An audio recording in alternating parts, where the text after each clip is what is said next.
She has 7 guys in her WhatsApp right now. 3 of them earn more than you. 2 are better looking. 1 has the car you dream of buying. And yet, against all market logic, she might choose you. But only if you stop doing exactly what you're doing now. You're about to discover why the woman you desire, the one with dozens of options, keeps choosing men who seemingly have less to offer than you. And more importantly, how to turn that game around using the subtle psychology that operates behind the scenes of every female choice. The truth is, you've been trained to fail. Every romantic movie you've watched, every piece of advice from your mom about being a gentleman, every motivational post about never giving up on love, all of it was a psychological trap that turned you into just another in a line of disposable suitors. You believe that if you try harder, prove your worth, show that you're different from the others, you'll finally be chosen. But it's exactly this candidate mindset that's destroying your chances. Listen carefully to what I'm about to tell you, because it will completely change how you understand the dynamics of female choice. A woman with options doesn't choose the man who tries hardest to please her. She chooses the man who needs her the least. The more you chase, the more she retreats. The more you prove yourself, the less she believes you. The more you invest, the lower your perceived value. You are operating with male logic in a game that runs on female logic. It's like trying to win a chess match by playing checkers. The rules are different, the pieces move differently, and you're losing without even understanding why. Think about the last time you were obsessed with a woman. You replied to her messages in seconds, canceled plans to be available, paid for expensive dinners hoping to impress, listened to her problems for hours. You were the shoulder to cry on, the safe harbor, the reliable guy. And in the end, she told you those words that still echo in your head like a gunshot. You're amazing, but I only see you as a friend. Meanwhile, the guy who barely responds to her messages, who has a schedule too packed to always be available, who doesn't change his plans to please her, that guy has her complete attention. She stays up thinking about him, checks her phone hoping for a message, questions whether she's good enough, and you're left wondering what the hell he has that you don't. I'll tell you what he has. He understands that the modern woman with options acts like a sophisticated investor in the stock market. She's not looking for the safest investment. She's looking for the investment with the highest potential return. And you, my friend, by positioning yourself as always available, predictable, and needy, you've become a treasury bond when she's looking for Tesla stock. The first thing you need to understand is the concept of frame control. A frame is the psychological boundary that defines how an interaction is interpreted. When you ask her what she wants to do on a date, you are giving away the frame. You are subconsciously saying that she is the prize and you are the competitor. The man she chooses never asks. He says, "I have an idea for our next date. Let's go to place X at Y o'clock." He defines the reality of the interaction. There's a guy I know, a programmer, 32 years old. Let's call him John. John was the type of man every mother would want her daughter to date. Responsible, successful, always available. He met a woman at work, beautiful, intelligent, with plenty of suitors. John did everything right according to the nice guy handbook. Good morning texts, flowers on her birthday. Always available when she needed to talk about her toxic ex-boyfriend. Do you know where John is now? Watching her Instagram stories with her new boyfriend while she still texts him asking for relationship advice. The second psychological weapon you need to master is calibrated scarcity. Your time and attention need to have market value. When you instantly reply to every message, when you're always free when she wants to see you, you are communicating an abundance of time and a scarcity of options. It's basic supply and demand. The more available the product, the lower its perceived value. But be careful. I'm not telling you to play childish games of waiting 3 days to reply.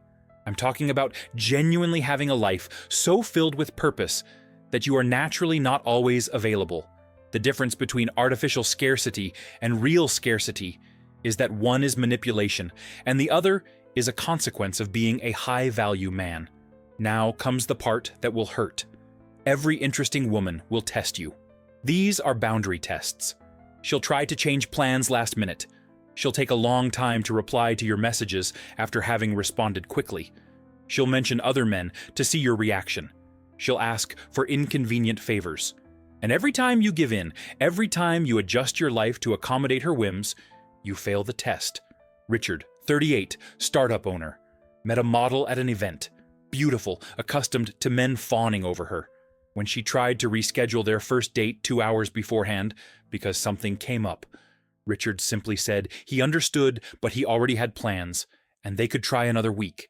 She was shocked. No one had ever kept their plans instead of adjusting for her. Do you know what happened? She canceled her other commitment and showed up for the original date. Today, they are married. You need to understand the psychology of intermittent reward. It's the same principle that keeps people addicted to gambling. When the reward is predictable, it loses its value. When you are always affectionate, always complimenting, always showing affection, you become predictable. But when you alternate proximity with distance, warmth with calculated coolness, availability with absence, you create an emotional roller coaster that generates obsession. After an amazing date where you laughed, connected, had palpable chemistry, the male impulse is to bombard her with messages. Set up the next date immediately. Ride the wave of the moment. Fatal error. This is precisely when you should pull back slightly. Let her feel your absence. Let her question if you really liked her. Let her invest mental energy in you. There's a concept men don't understand called mild disqualification. It's counterintuitive, but it works. Instead of constantly complimenting, you give an inverted compliment. You're almost as funny as you think you are. Or, your obsession with coffee is almost cute. What does this do? It communicates that you have standards, that you're not easily impressed, that she needs to earn your approval, not the other way around. Peter, 24, college student, was dating a girl who constantly showed up late, canceled dates, treated his time as if it had no value. One day, when she arrived 40 minutes late and acted as if nothing had happened, Peter calmly said that it didn't work like that his time had value, and that if she wanted to continue dating him, she would need to respect that. She was indignant. How dare he speak to her like that? But do you know what happened next? She never showed up late again. And more importantly, she started to see him as a man of value, not just another doormat. Your standard of quality is your psychological fortress. You need to have clear expectations about what you accept and what you don't. And more importantly, you need to communicate this through actions, not words. When you tolerate disrespect because she's beautiful, when you accept crumbs of attention because you're afraid of being alone, you are communicating that your value is negotiable. But the most powerful element, what truly separates the men who are chosen from those who are discarded, is life purpose. A high-value woman doesn't want to be the center of your universe. She wants to orbit around a man who has a mission greater than her. When your life revolves around conquering a woman, you become a satellite. When your life revolves around a greater purpose, and you invite a woman to be part of that journey, you become the sun. Think about the men you know who always have women interested in them. They are not necessarily the most handsome or richest, but they have something in common. They have a mission, whether it's building a business, mastering an art, creating something significant. They don't need a woman to feel complete. And paradoxically, that's exactly what makes them irresistible. Now I'm going to tell you the mistakes 90% of men make that destroy their chances before they even start. First mistake, chasing and begging for attention. Every unanswered message you send, every desperate attempt to keep the conversation alive, every unsolicited favor you do hoping to earn points, all of it screams desperation. And desperation is the biggest female repellent there is. Second mistake, being the nice guy who always gives in. You think you're being a gentleman, but she sees you as weak. You think you're showing you care, but she sees that you don't care about yourself. You think you're building a connection, but you're digging your own grave in the friend zone. Third mistake, ignoring your own boundaries and values. Every time you give up something important to you to please her, you lose a piece of your soul and a piece of her respect. It's a simple mathematical equation. The more you give in, the less she values you. Fourth mistake, constantly seeking external validation. Asking if she's having fun, if everything's okay, if she's happy, if you're doing it right. Every request for validation is a demonstration of insecurity. And insecurity kills attraction faster than anything else. Fifth mistake, openly competing with other men. When you try to prove you're better than other suitors, you've already lost. You're accepting the frame that she is the prize, and you are the competitors. The man she chooses doesn't compete. He simply is. Sixth mistake, exposing neediness or desperation. Telling her it's been a long time since you've been out with anyone, that she's too special, that you can't stop thinking about her. You think you're being romantic, but you're being pathetic. Romance is when she has earned the right to hear those things, not when you're trying to win her over. I'm going to give you an action protocol now that you can implement immediately. First step, define your standards of quality. Grab a piece of paper now and write down 3 things you will not tolerate in a relationship. It could be lack of respect, dishonesty, lack of reciprocity. No matter how attractive she is, if she violates these standards, you walk away. This isn't being inflexible, it's having self-respect. Second step, cultivate your life and purpose. Identify a mission that is greater than any relationship. It could be building a business, mastering a skill, creating a legacy. Invest 80% of your energy in that, and only 20% in relationships. Ironically, this will make you 300% more attractive. Third step, communicate your boundaries clearly. Not through ultimatums or arguments, but through consistent actions. If she's late, you leave after 15 minutes. If she cancels last minute, you don't reschedule immediately. If she disrespects you, the interaction ends. No drama, no explanations, just consequences. Fourth step, consistently demonstrate intrinsic value. This doesn't mean talking about your accomplishments or showing off your car. It means carrying yourself with the energy of a man who knows his worth. It's being comfortable in silence. It's not needing to fill every pause with conversation. It's laughing at your own jokes. It's not changing your opinion to please her. Fifth step, manage the dynamic of scarcity and abundance. Your time needs to have value. Your attention needs to be earned. Your presence needs to be desired, not guaranteed. This doesn't mean playing games. It means genuinely having a life so rich that your presence is a gift, not an obligation. There's a brutal truth I need to tell you. Most men live a romantic lie. They believe there's the right woman who will finally recognize their worth, that if they are nice enough, dedicated enough, loving enough, they will win true love. This is the biggest psychological fraud ever sold to modern men. The reality is that attraction is not a logical choice. A woman doesn't sit down with a spreadsheet comparing suitors' qualities. Attraction is a visceral response to certain psychological triggers. And these triggers don't respond to logic, kindness, or effort. They respond to power, presence, and purpose. Have you ever noticed how women always complain that there are no good men, while ignoring dozens of decent guys around them? It's not hypocrisy, it's biology. The female brain is programmed to seek the best possible partner, to ensure the survival of offspring. And best, in this primal context, doesn't mean kindest or most dedicated. It means strongest, most capable, most likely to survive and prosper. But here's the plot twist. In the modern world, strength doesn't mean muscles. It means mental, emotional, psychological strength. Capability doesn't mean hunting mammoths. It means navigating social complexities, building resources, leading others. Survival doesn't mean fighting predators. It means thriving in competitive environments. When you understand this, everything changes. You stop trying to logically convince women that you are a good choice. You stop listing your qualities like a resume. You stop begging for a chance to prove your worth. Instead, you simply embody the qualities that awaken instinctive attraction. I'll share a story that perfectly illustrates this principle. 2 brothers, raised in the same house, same education, similar opportunities. The older one, let's call him Charles, followed all the traditional advice. Studied hard, got a good job, bought a decent car. Always treated women with maximum respect and deference. Result? At 35, 3 failed relationships, where he was left for seemingly worse guys. The younger brother, let's call him Daniel, observed his brother's failures and decided to do things differently. Instead of trying to be the perfect boyfriend, he focused on building an interesting life. He opened a small business, practiced martial arts, traveled alone, had a vibrant social circle. When he met women, he didn't try to impress them. He invited them to participate in the interesting life he was already living. Result?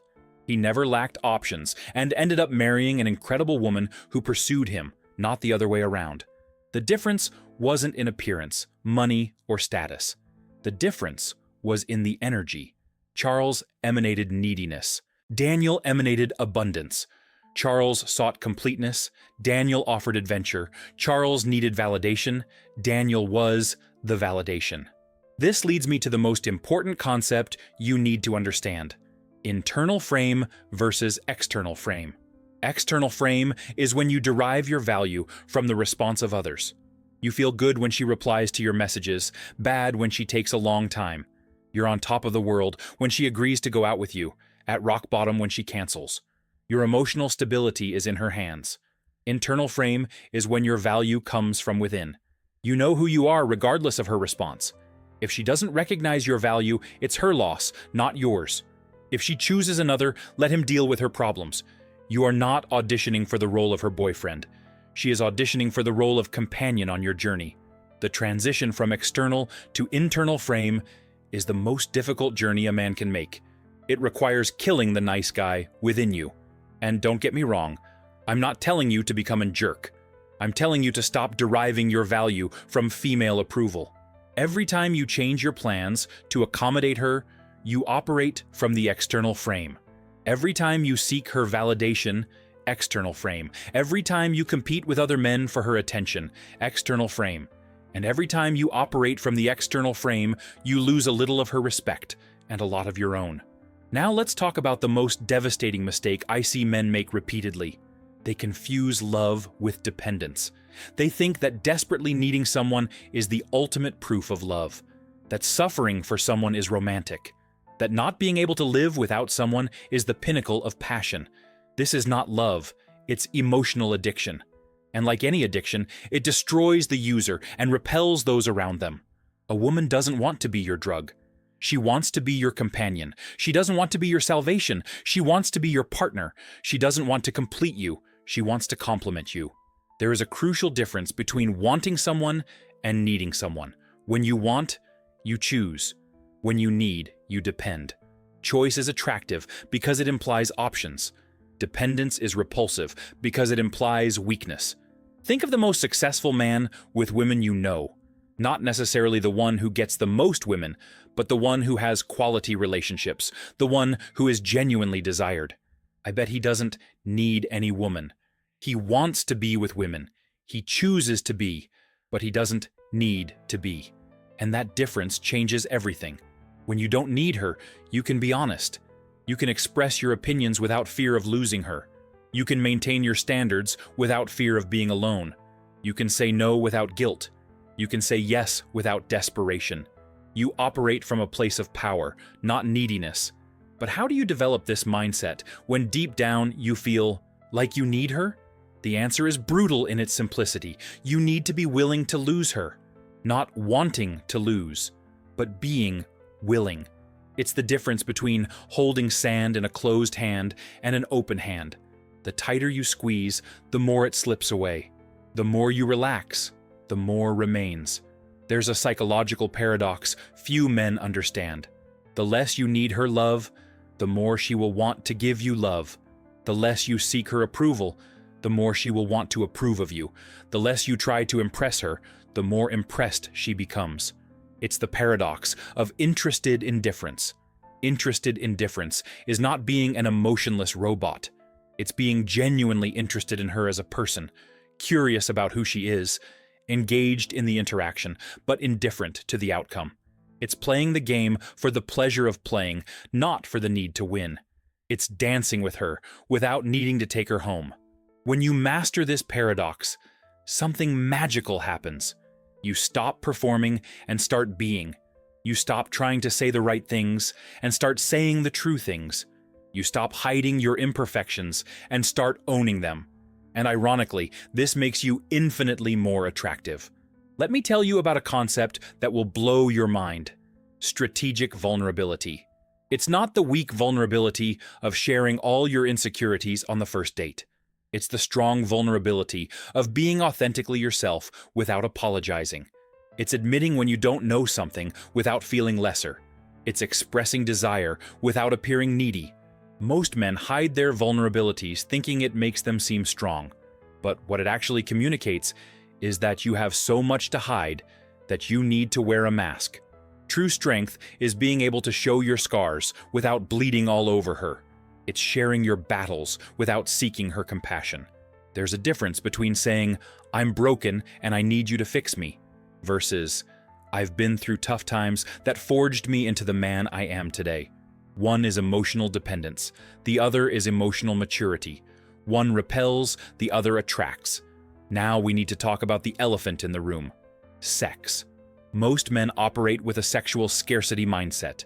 They act as if sex is this rare prize that women grant to lucky men. This mindset automatically puts you in the position of a beggar, not a chooser. The reality no one tells you is that women like sex as much as men, sometimes more. But they are infinitely more selective because the biological and social cost is higher for them. When you understand this, you stop putting sex on a pedestal and start seeing it as a shared experience between two adults who mutually choose each other. The man she chooses doesn't beg for sex, doesn't pressure, doesn't manipulate. He creates sexual tension through presence, calibrated touch, sustained eye contact. He escalates physically with confidence, but always respecting her boundaries.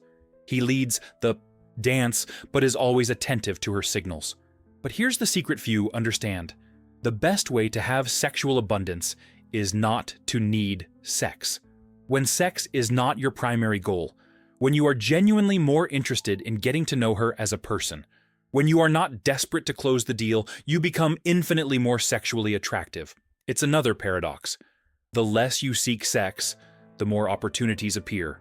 The less you care if it happens or not, the more likely it is to happen. The less you pressure, the more comfortable she feels exploring.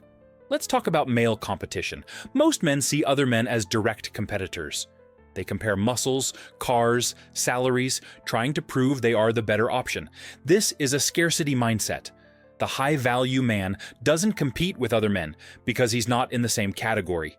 It's like a lion worrying about hyenas. They may be hunting the same prey, but they are not in the same game. The lion doesn't try to prove he's better than the hyenas. He simply is the lion. And everyone knows the difference. When you stop competing and start being, something interesting happens. Other men start to see you as a reference, not a rival. Women start to see you as the prize, not just another option. You transcend the competition because you are no longer playing the same game. This leads me to the concept of king energy versus prince energy. The prince is always trying to prove he deserves to be king. He competes, he performs, he seeks approval. The king simply is. He doesn't need to prove anything because his position is not in question. He doesn't compete because there is no competition. When you operate from prince energy, you are always seeking validation. You brag, show off accomplishments, try to impress. When you operate from king energy, you don't need to say anything. Your presence communicates everything. The transition from prince to king doesn't happen when you achieve something external. It happens when you decide internally that you are enough, that you don't need external approval to validate your worth, that you are the prize, not the competitor.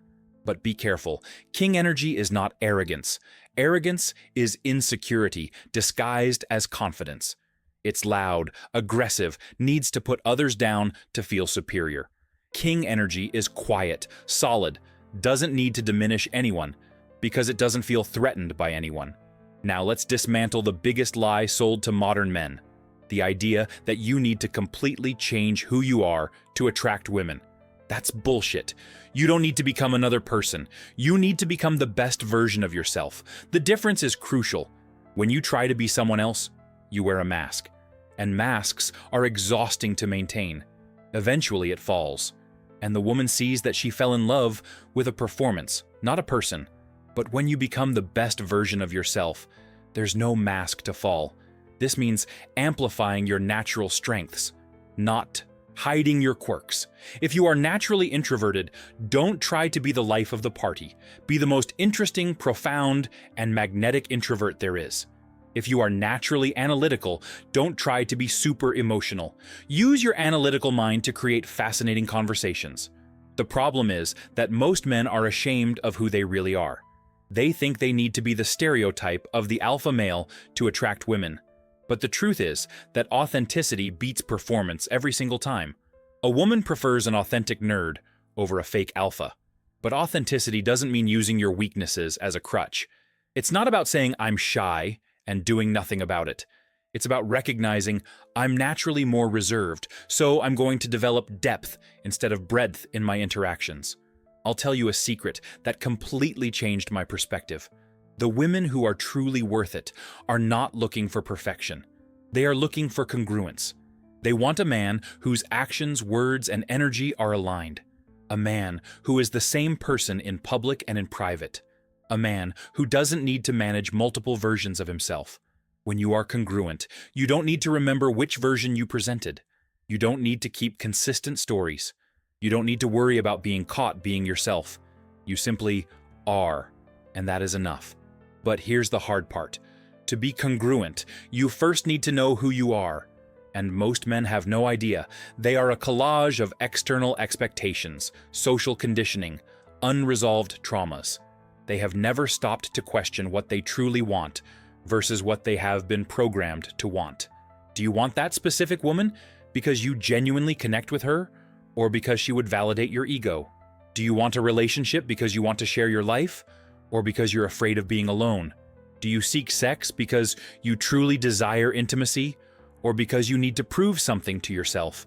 These are uncomfortable questions, but until you answer them honestly, you will continue to seek something from women that they cannot give you, a sense of identity. A woman cannot make you feel like a man. You need to be a man first. She cannot give you purpose. You need to find your purpose first.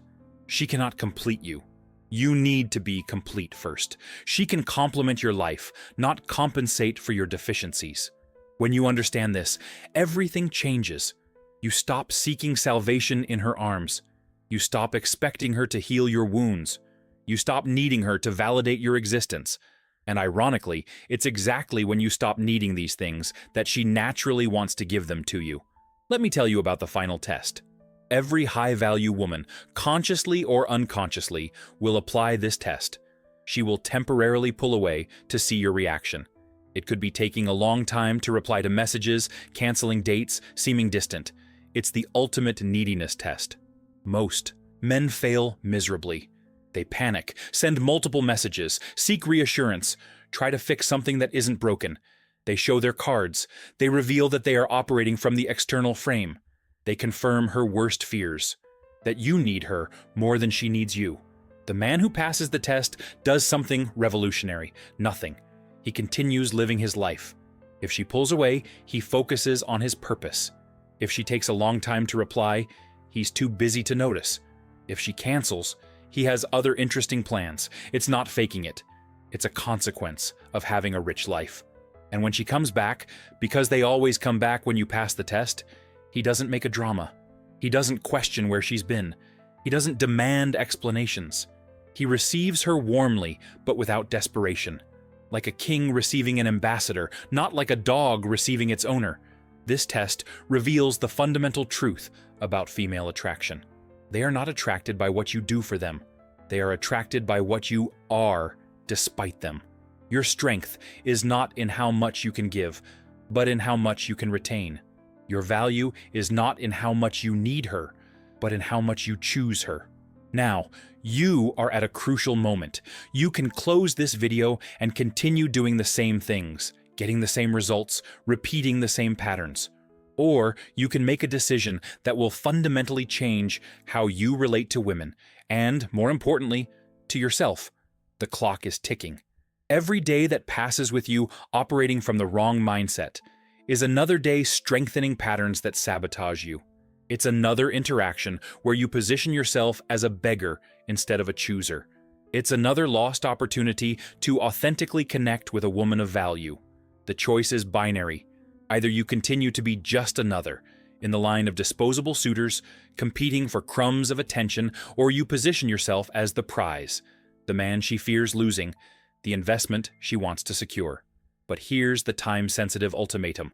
The high-value women you desire won't wait for your transformation.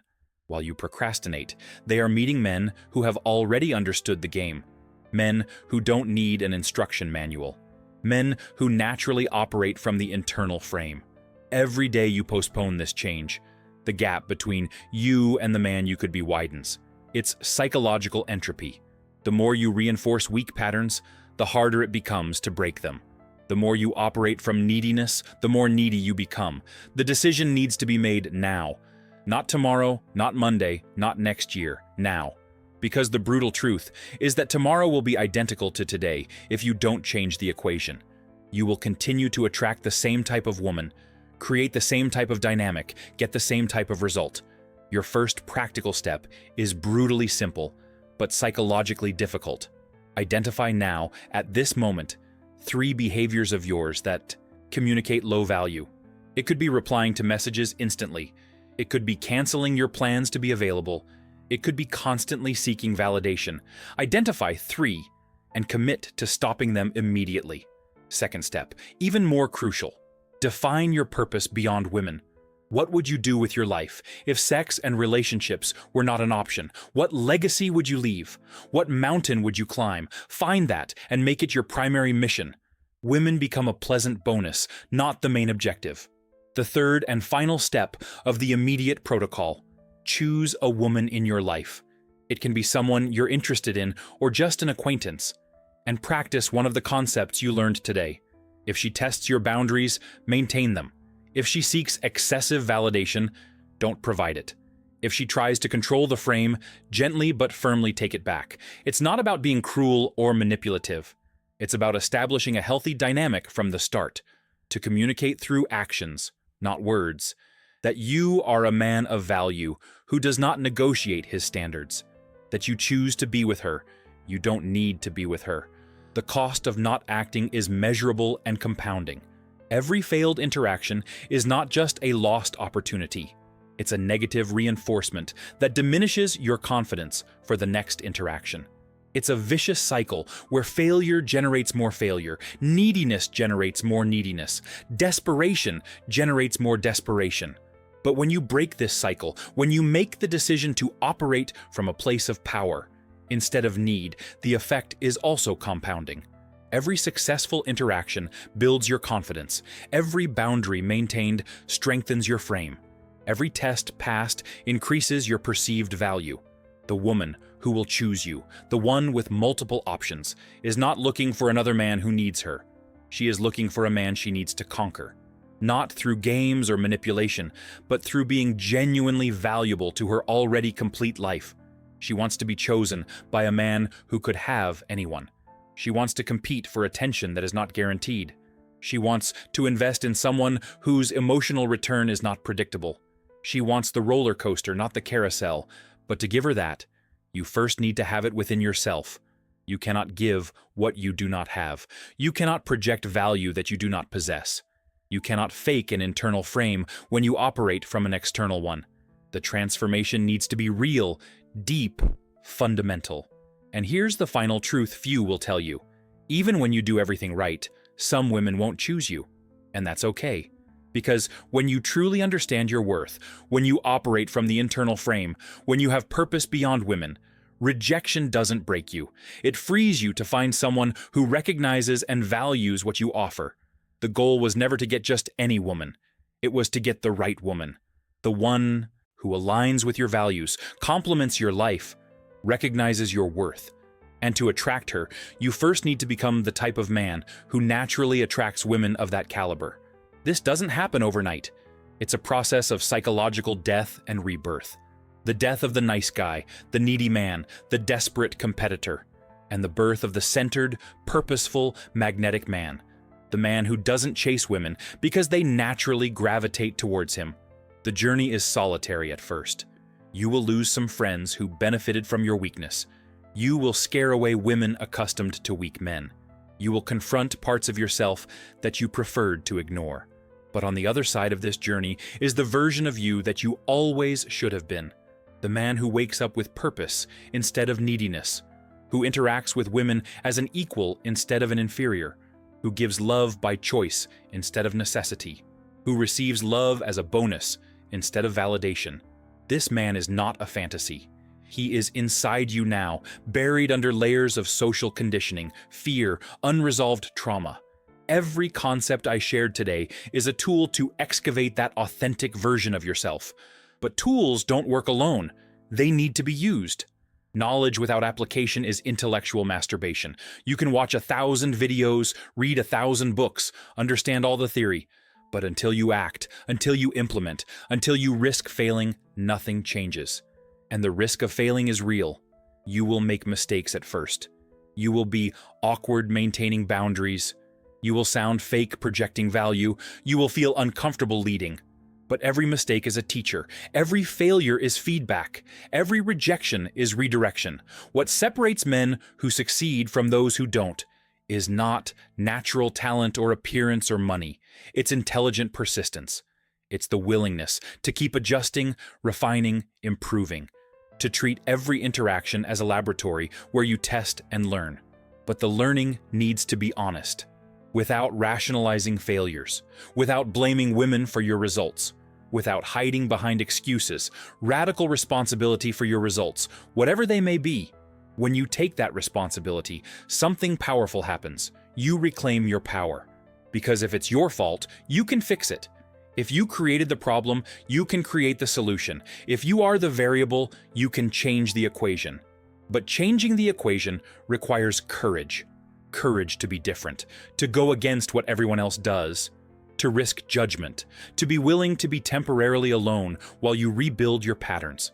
Temporary solitude is an investment. It's the price you pay not to accept less than you deserve, not to settle for crumbs, not to perpetuate dysfunctional cycles. It's the dark valley before dawn. And when dawn breaks, when you emerge on the other side transformed, the landscape is completely different. Women who once seemed unattainable now seem accessible. Dynamics that seemed impossible now seem natural. What was scarcity turns into abundance. But the biggest change is not external. It's internal. It's the peace of not needing external validation. The confidence of knowing your worth, regardless of feedback. The freedom to be authentically you without asking permission or forgiveness. This freedom is the true prize. Not the woman, not the sex, not the relationship. The freedom to choose instead of needing, to give instead of seeking, to be instead of performing. And when you achieve that freedom, when you truly need nothing from anyone, the universe conspires to give you everything. The women appear, the opportunities arise, the doors open, not because you are chasing, but because you have become magnetic. Magnetism is not about what you do, it's about what you are. And what you are is determined by what you consistently cultivate. Every choice, every action, every interaction is building or destroying your magnetism. The choice is yours, and it needs to be made now. Because as you read this, the clock is ticking. Time is passing. Opportunities are being lost or seized. You are becoming more than you were, or less than you could be. Don't let fear decide for you. Don't let comfort keep you trapped. Don't let procrastination steal your future. Make the decision now. Start the change now. Be the man you were meant to be now. Because if not now, when? If not you, who? If not this, what? The questions are rhetorical because the answers are obvious. Now, you, this, the woman of your dreams, the one with infinite options, is waiting. Not for you as you are now, but for the man you can become. For the man who chooses instead of needs. For the man who leads instead of follows. For the man who is the prize, not the competitor. That man is one decision away. One decision to stop doing what doesn't work. To start doing what does work. To die to what you were and be born into what you can be. The decision is yours. The moment is now. The future is waiting.